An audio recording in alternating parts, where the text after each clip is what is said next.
মুদি দোকানের আড়ালে বেআইনি মদের রমরমা কারবার, ঝাঁটা হাতে বিক্ষোভ দেখালেন মহিলারা।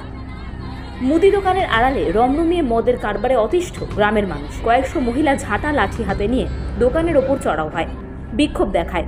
ঘটনাটি ঘটেছে বাগদা থানার সিনান্দ্রি গ্রাম পঞ্চায়েতের মাগুরকোণ গ্রামে। অভিযোগ, পুলিশকে পয়সা দিয়ে রমরমিয়ে চলছে এই ব্যবসা। এলাকার মানুষ এতদিন ভয়ে কিছু বলতে পারত না। এদিন গ্রামের মহিলারা সংগঠিত হয় প্রতিবাদের নামে। যদিও চাপে পড়ে ব্যবসা আর করবে না বলে মহিলাদের আশ্বস্ত করেছে অভিযুক্ত মানিক পারমা।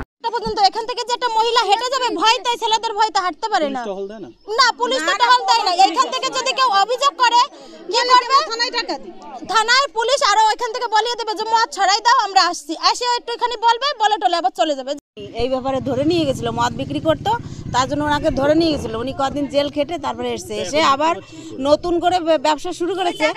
হ্যাঁ, টাকা দিয়ে এখানে ছোট ছোট 8-10 থানায় টাকা দিয়ে উনি শুরু করেছে, নাহলে ছেড়ে এসে এমনি ব্যবসা কি করে করবে? এর জন্য আমাদের পাড়াটা অসুবিধা হচ্ছে, যে ছেলে মেয়েও খারাপ হয়ে যাচ্ছে। সেইটা আমরা চাই যে মদের দোকানটা, এই যে এইখানে মানিক পালমা, এইখানে খেয়ে খেয়ে সবাই গড়াগড়ি করে।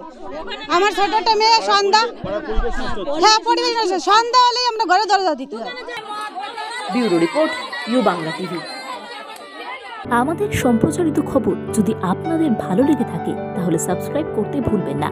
ইউ বাংলা টিভি, হৃদয় ছুঁয়ে যায়।